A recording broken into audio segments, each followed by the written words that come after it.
Hi ನಮಸ್ಕಾರ, welcome to kitchen. ನಾನು ಕುಸುಮ. ದೋಸೆ ಹಿಟ್ಟು ಹಿಂಗೊಂದು ಸತಿ ಮಾಡಿ ನೋಡಿ, ದೋಸೆ ಎಷ್ಟು ಸಾಫ್ಟಾಗಿ ಕ್ರಿಸ್ಪಿಯಾಗಿ ಬರುತ್ತೆ ಅಂತ ನೀವು ಈ ವಿಡಿಯೋದ್ರಲ್ಲಿ ನೋಡ್ಬೋದು. ನಾನಿಲ್ಲಿ ಪಾವು ತಗೊಂಡಿದ್ದೀನಿ. ಇದು ಬಂದುಬಿಟ್ಟು 1/4 kg ಅಷ್ಟು ಅಳತೆ ಬರುತ್ತೆ. ನಾನಿವತ್ತು ದೋಸೆ ಹಿಟ್ಟು ಅಳತೆ ನಾನು ಇದರಲ್ಲೇ ತೋರಿಸ್ತಾ ಇರೋದು. ನೀವು ಬೇಕಂದರೆ ಕಪ್ಪು ಗ್ಲಾಸಲ್ಲಿ ಕೂಡ ಅಳತೆ ಮಾಡಿ ಹಾಕ್ಕೊಬೋದು. 3 ಪಾವು ದೋಸೆ ಅಕ್ಕಿ ತಗೊತಾ ಇದ್ದೀನಿ. ಇಲ್ಲ ಅಂದರೆ ರೇಷನ್ ಅಕ್ಕಿ ಕೂಡ ನೀವು ತಗೊಬೋದು. ರೇಷನ್ ಅಂಗಡಿಗಳಲ್ಲಿ ದೋಸೆ ಅಕ್ಕಿ ಅಂತಲೂ ಸಿಕ್ಕುತ್ತೆ. ಆ ದೋಸೆ ಅಕ್ಕಿನೇ ನಾನು ಇವತ್ತು ಯೂಸ್ ಮಾಡ್ತಾ ಇರೋದು. 2 ಪಾವು ಕುಚ್ಚಲಕ್ಕಿ ತಗೊತಾ ಇದ್ದೀನಿ. ಇದು ಎಲ್ಲ ರೇಷನ್ ಅಂಗಡಿಗಳಲ್ಲೂ ಸಿಕ್ಕುತ್ತೆ ನಿಮಗೆ.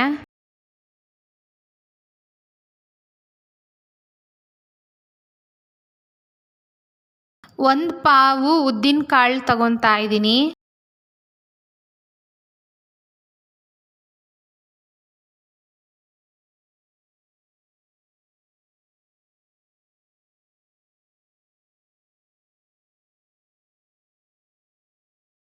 ಇದನ್ನೆಲ್ಲ ಒಂದು 3-4 ಸತಿ ಚೆನ್ನಾಗಿ ತೊಳ್ಕೊಬೇಕು.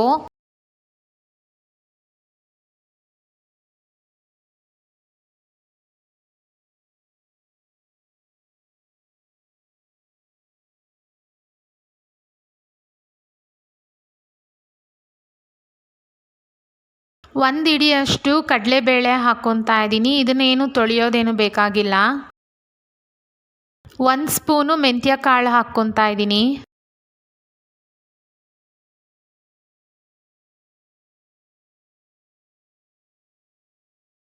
ನೀರಲ್ಲಿ 8 ಅವರ್ ಇದೆಲ್ಲ ಚೆನ್ನಾಗಿ ನೆನಿಬೇಕು.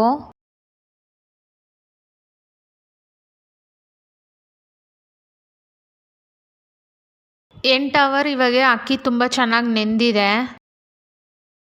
3-4 ಸತಿ ಚೆನ್ನಾಗಿ ತೊಳೆದಿರೋದ್ರಿಂದ ಅಕ್ಕಿ ತುಂಬಾ ಬೆಳ್ಳಗೆ ಬಂದಿದೆ. ಇಲ್ಲಿ ನೀವು ನೋಡ್ಬೋದು.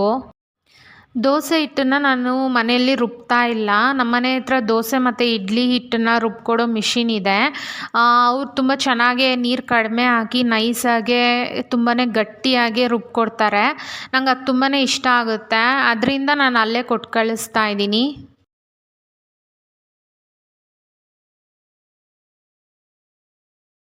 ನೀವು ಇಲ್ಲಿ ನೋಡ್ಬೋದು ದೋಸೆ ಹಿಟ್ಟು ಎಷ್ಟು ಗಟ್ಟಿಗೆ ರುಬ್ಕೊಟ್ಟಿದ್ದಾರೆ ಅಂತ. ತುಂಬ ಸತಿ ನಾನು ಅಲ್ಲಿಗೆ ಕಳಿಸ್ತೀನಿ, ತುಂಬ ಚೆನ್ನಾಗೇ ರುಬ್ಕೊಡ್ತಾರೆ ಅಂತ. ಈ ದೋಸೆ ಹಿಟ್ಟನ್ನು ಇವಾಗ ನಾನು ಚೆನ್ನಾಗೇ ಮಿಕ್ಸ್ ಮಾಡ್ಕೊತಾ ಇದ್ದೀನಿ. ಇಲ್ಲಿ ನೀವು ನೋಡ್ಬೋದು ಎಷ್ಟು ಗಟ್ಟಿಗಿದೆ ಅಂತ. ನಾನು ಯಾವುದೇ ಥರ ನೀರೆಲ್ಲ ಮಿಕ್ಸ್ ಮಾಡೋಕ್ಕೆ ಹೋಗಲ್ಲ. ಹಿಂಗೆ ಇದ್ದರೆ ತುಂಬ ಚೆನ್ನಾಗೇ ಫರ್ಮೆಂಟ್ ಆಗುತ್ತೆ ಅಂತ. ನನಗೆ ನಾಳೆಗೆ ಎಷ್ಟು ಬೇಕೋ ಅಷ್ಟು ಮಾತ್ರ ಹಿಟ್ಟನ್ನು ನಾನು ಒಂದು ತಪ್ಪಲೆಯಲ್ಲಿ ತೆಗಿತಾ ಇದ್ದೀನಿ. ಇದನ್ನು ನಾನು ಫ್ರಿಜ್ಜಲ್ಲಿ ಇಡಲ್ಲ. ನಾವು ಫ್ರಿಜ್ಜಲ್ಲಿ ಇಟ್ಟಿದ್ರೆ ಹಿಟ್ಟು ಫರ್ಮೆಂಟ್ ಆಗಲ್ಲ. ಅದರಿಂದ ನಮಗೆ ಎಷ್ಟು ಬೇಕೋ ಅಷ್ಟು ಹಿಟ್ಟನ್ನು ತಪ್ಪಲೆಯಲ್ಲಿ ತೆಗಿತಾ ಇದ್ದೀನಿ. ಇದನ್ನು ನಾನು ಆಚೆನೇ ಇಡ್ತೀನಿ. ಬೆಳಿಗ್ಗೆ ಅಷ್ಟೊತ್ತಿಗೆ ಇದು ಚೆನ್ನಾಗಿ ಫರ್ಮೆಂಟ್ ಆಗಿರುತ್ತೆ. ಮಿಕ್ಕಿರೋದು ನಾನು ಯಾವುದು ಯೂಸ್ ಮಾಡಲ್ವೋ ಅದನ್ನು ಮಾತ್ರ ಫ್ರಿಜ್ಜಲ್ಲಿ ಇಡ್ತೀನಿ. ಅದು ಒಂದಿಲ್ಲ ಅಂದರೆ 2 ದಿವಸದಲ್ಲಿ ಫರ್ಮೆಂಟ್ ಆಗುತ್ತೆ ಅಂತ. ದೋಸೆ ಹಿಟ್ಟು ಚೆನ್ನಾಗಿ ಫರ್ಮೆಂಟ್ ಆದರೆ ಮಾತ್ರ ದೋಸೆಗಳು ತುಂಬ ಚೆನ್ನಾಗಿ ಬರುತ್ತೆ. ಇಲ್ಲ ಅಂದರೆ ಅದು ಫರ್ಮೆಂಟೇ ಆಗಿಲ್ಲ ಅಂದರೆ ದೋಸೆಗಳು ತವಾಯಿಂದ ಎದ್ದೇಳೋದೇ ಇಲ್ಲ.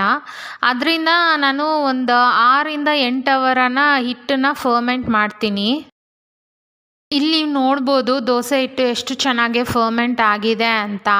ಹಿಂಗೆ ಹಿಟ್ಟು ಚೆನ್ನಾಗೇ ಫರ್ಮೆಂಟ್ ಆಗಿದ್ದರೆ ತುಂಬಾ ಚೆನ್ನಾಗಿ ದೋಸೆಗಳು ಬರುತ್ತೆ. ಇವಾಗ ಒಂದು ಸತಿ ದೋಸೆ ಹಿಟ್ಟನ್ನು ಚೆನ್ನಾಗಿ ಮಿಕ್ಸ್ ಮಾಡ್ಕೊತಾ ಇದ್ದೀನಿ.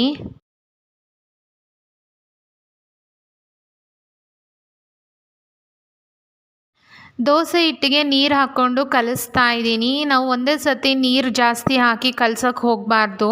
ಸ್ವಲ್ಪ ಸ್ವಲ್ಪ ಹಾಕ್ಕೊಂಡು ಹಿಟ್ಟನ್ನು ನಮಗೆ ಯಾವ ಹದಕ್ಕೆ ಬೇಕೋ ಅಷ್ಟು ಅದಕ್ಕೆ ನೀರು ಹಾಕಿ ಚೆನ್ನಾಗಿ ಕಲಿಸ್ಕೊಬೇಕು. ದೋಸೆ ಹಿಟ್ಟಲ್ಲಿ ಗಂಟುಗಳು ಇರಬಾರ್ದು. ಅದರಿಂದ ತುಂಬ ಚೆನ್ನಾಗೇ ಇದನ್ನೆಲ್ಲ ಕಲಿಸ್ಕೊಬೇಕು.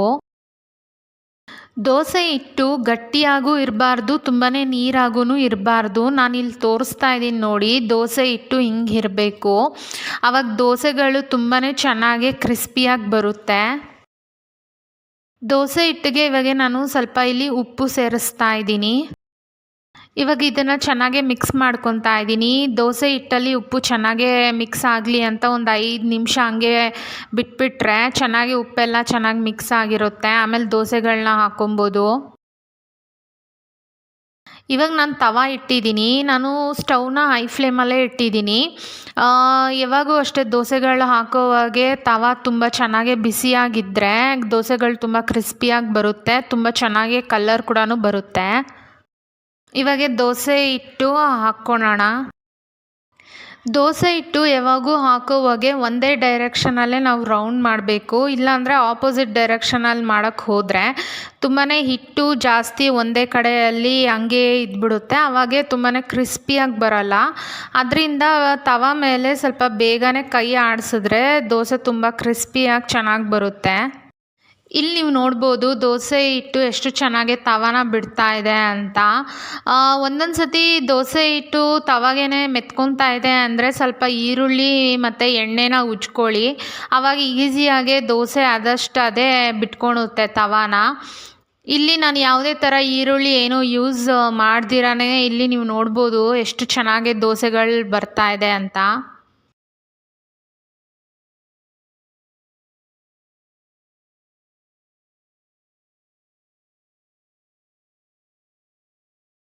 ಇಲ್ಲಿ ನೀವು ನೋಡ್ಬೋದು ನಾನು ನೀರು ಸ್ವಲ್ಪ ಹಾಕ್ತಾ ಇದ್ದೀನಿ ತವ ಎಷ್ಟು ಬಿಸಿಯಾಗಿದೆ ಅಂತ. ಇವಾಗ ಇನ್ನೊಂದು ದೋಸೆ ಹಾಕಿ ತೋರಿಸ್ತೀನಿ. ಯಾವಾಗೂ ಅಷ್ಟೇ ದೋಸೆಗಳನ್ನ ಹಾಕೋವಾಗೆ ಸ್ವಲ್ಪ ತವಾನ ಚೆನ್ನಾಗಿ ಬಿಸಿ ಇರೋ ಟೈಮಲ್ಲಿ ಹಾಕಿದ್ರೆ ಒಂದೊಳ್ಳೆ ಕಲರು ಮತ್ತು ಕ್ರಿಸ್ಪಿ ದೋಸೆಗಳು ಬರುತ್ತೆ. ಇನ್ನೂ ಒಳ್ಳೆ ರೆಸಿಪೀಸ್ಗೋಸ್ಕರ ಕಿಚನ್ ಚಾನಲ್ನ ಸಬ್ಸ್ಕ್ರೈಬ್ ಮಾಡ್ಕೊಳ್ಳಿ. ಪಕ್ಕದಲ್ಲಿರೋ ಬೆಲ್ ಐಕಾನ್ ಪ್ರೆಸ್ ಮಾಡಿ. ನಾನು ಯಾವಾಗಲೇ ವೀಡಿಯೋಸ್ ಹಾಕಿದ್ರೂ ನಿಮಗೆ ನೋಟಿಫಿಕೇಷನ್ ಬರುತ್ತೆ. ಯಾವುದೇ ಥರ ವೀಡಿಯೋಸ್ ಮಿಸ್ ಆಗಲ್ಲ. ಇಲ್ಲಿ ನೀವು ನೋಡ್ಬೋದು ದೋಸೆ ಅದು ಚೆನ್ನಾಗೇ ಬೆಂದ ತಕ್ಷಣವೇ ಆದಷ್ಟು ಅದೇ ತವಾನ ಬಿಟ್ಕೊತಾ ಇದೆ. ಇದೊಂದು ಸೈನು ನಮಗೆ ದೋಸೆ ಆಗಿದೆ ಅಂತ. ಆವಾಗ ನೀವು ಇದನ್ನು ಒಂದು ಸತಿ ತಿರುಗಿಸಿ ಒಂದು ಸತಿ ಬೇಯಿಸ್ಕೊಂಡ್ರೆ ಇನ್ನೊಂದು ಸೈಡು ತುಂಬಾ ಚೆನ್ನಾಗಿ ಇರುತ್ತೆ. ಇಲ್ಲಿ ನೀವು ನೋಡ್ಬೋದು ದೋಸೆ ಕಲರ್ ಎಷ್ಟು ಚೆನ್ನಾಗಿ ಕ್ರಿಸ್ಪಿಯಾಗಿ ಬಂದಿದೆ ಅಂತ. ನೀವು ಒಂದು ಸತಿ ಮನೇಲಿ ಟ್ರೈ ಮಾಡಿ ನೋಡಿ. ತುಂಬಾ ಪರ್ಫೆಕ್ಟ್ ದೋಸೆಗಳು ನೀವು ಈಸಿಯಾಗೆ ನಿಮ್ಮ ಕಿಚನಲ್ಲಿ ಕೂಡ ಮಾಡ್ಕೊಬೋದು. ಈ ದೋಸೆ ಹಿಟ್ಟನ್ನ ನೀವು ತುಂಬಾ ತೆಳ್ಳಗೆ ಹಾಕ್ಕೊಂಡ್ರೆ ತುಂಬಾ ದೋಸೆ ಕ್ರಿಸ್ಪಿಯಾಗಿ ಬರುತ್ತೆ.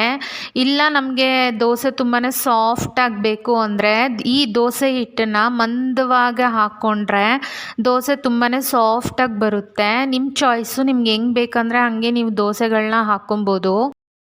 ಇವತ್ತು ನಮ್ಮ ಮನೇಲಿ ಮಟನ್ ಸಾರಿಗೆ ನಾನು ದೋಸೆ ಮಾಡಿರೋದ್ರಿಂದ ತುಂಬಾ ಚೆನ್ನಾಗಿ ಇತ್ತು ಟೇಸ್ಟು. ದೋಸೆಗೆ ವೆಜ್ಜಲ್ಲಿ ಅಂದರೆ ಒಳ್ಳೆ ಕಾಂಬಿನೇಷನ್ ಅಂದರೆ ಅದು ಆಲೂಗಡ್ಡೆ ಪಲ್ಯ ಮತ್ತು ಚಟ್ನಿ. ಇವತ್ತಿನ ವಿಡಿಯೋ ನಿಮ್ಗೆ ಇಷ್ಟ ಆಗಿದ್ರೆ ಲೈಕ್, ಶೇರ್, ಕಮೆಂಟ್ ಮಾಡಿ. ಮತ್ತೆ ಸಿಗೋಣ. ಬಾಯ್. Thanks for watching.